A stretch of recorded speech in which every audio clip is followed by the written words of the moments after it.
जटाटवीगलज्जल प्रवाह पावितत्सले गलेवलम्ब्य लम्बिताम्बुजङ्गतुङ्गमालिकां डमड्डमड्डमड्डमनिनादवड्डमर्वयं चकार चण्डताण्डवं तनोतु नः शिवा शिवं। जटाकटाः सम्भ्रमा भ्रमान्यलिम्प निर्झरे विलोलवीचि वल्लरे विराजमानमूर्धनि धगन्धगन्ध गज्ज्वलल्ललाटपट्टपावके किशोरचन्द्रशेखरे रतिः प्रतिक्षणं मम। जटाटवीगलज्जल प्रवाह पावितत्सले गलेवलम्ब्य लम्बिताम्बुजङ्गतुङ्गमालिकाम्।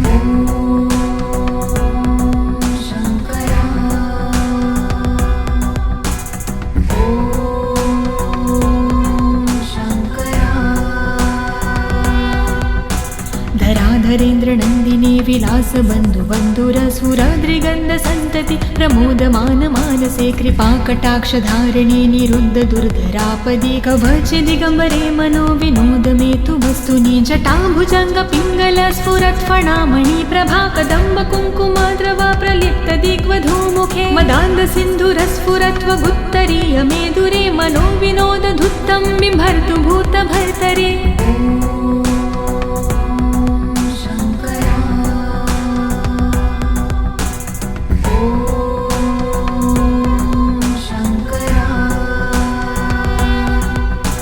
सहस्रलोचन प्रभृत्य शेषलेख शेखर प्रसून धूलिधोरणि विधूसराङ्घ्रिपीठभुजङ्गराजमालया निबद्ध जाटजूटकः श्रिये चिराय जायता चकोरबन्धुशेखर ललाट चत्वरज्वल धनञ्जय स्फुरिगभानि पीतपञ्चसायकं निमन्निलिम्बनायम सुधामयूखलेखया विराजमान शेखरं महाकपालि सम्पदे शिरोजलायमस्तु नः।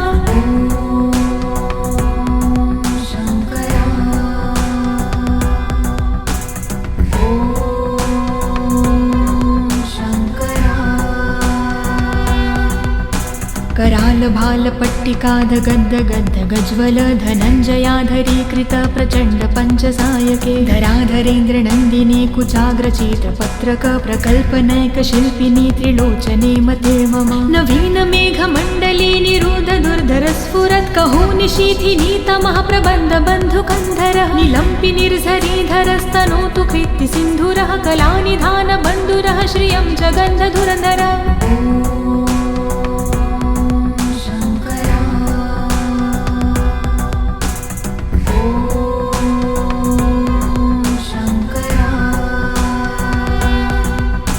प्रफुल्लनीलपङ्कज प्रपञ्चकालिमच्छटा विडम्बिकण्ठकन्धरारुचि प्रबन्धकन्धरं स्मरच्छिदं पुरच्छिदं भवच्छिदं मखज्जिदं गजच्छिदान्तकच्छिदं तमन्तकच्छिदं भजे। अगर्व सर्वमङ्गला कलाकदम्ब मञ्जिरी रसप्रवाह माधुरी वृजम्भणा मधुव्रतं स्मरान्तकं पुरातकं भावन्तकं मखातकं गजान्तकान्धकान्तकं तमन्तकान्तकं भजे।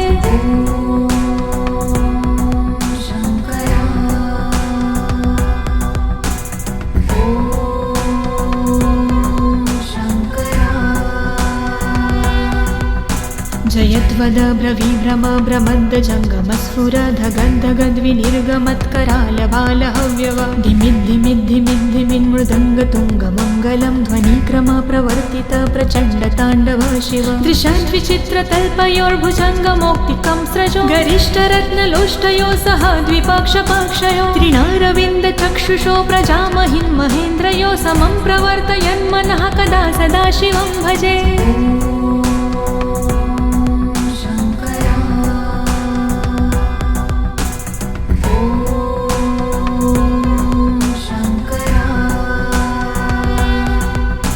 कदा निलिम्प निर्झरी निकूजकोटरे वसन् विमुक्तदुर्मती सदा शिरः समञ्जली वहन् विमुक्तलोललोचनोललामभाललग्नकः शिवेति मन्त्रमुच्चरन् कदा सुखी भवाम्यहं। निलिम्पनाथ नागरी कदम्बमौलमल्लिका निगुम्ब निर्भरक्षणं धूष्णिका मनोहरः तनोतु नो मनोमुदं विनोदिनी महानिशं परिश्रया परं पदं तदङ्गजद्विषाचयः।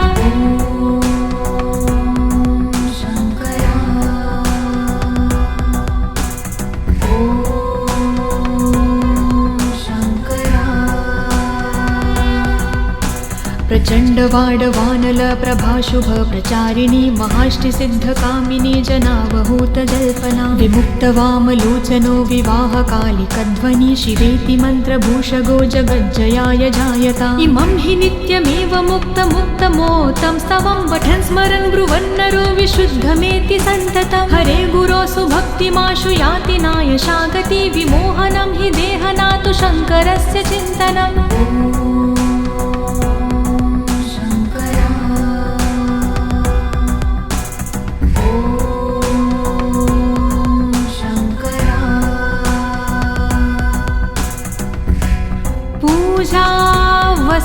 पूजावसानसमये दशवक्त्रगीतं यः शम्भो पूजन्मिदं पठति प्रदोषे तस्य स्थिरा रथगजेन्द्र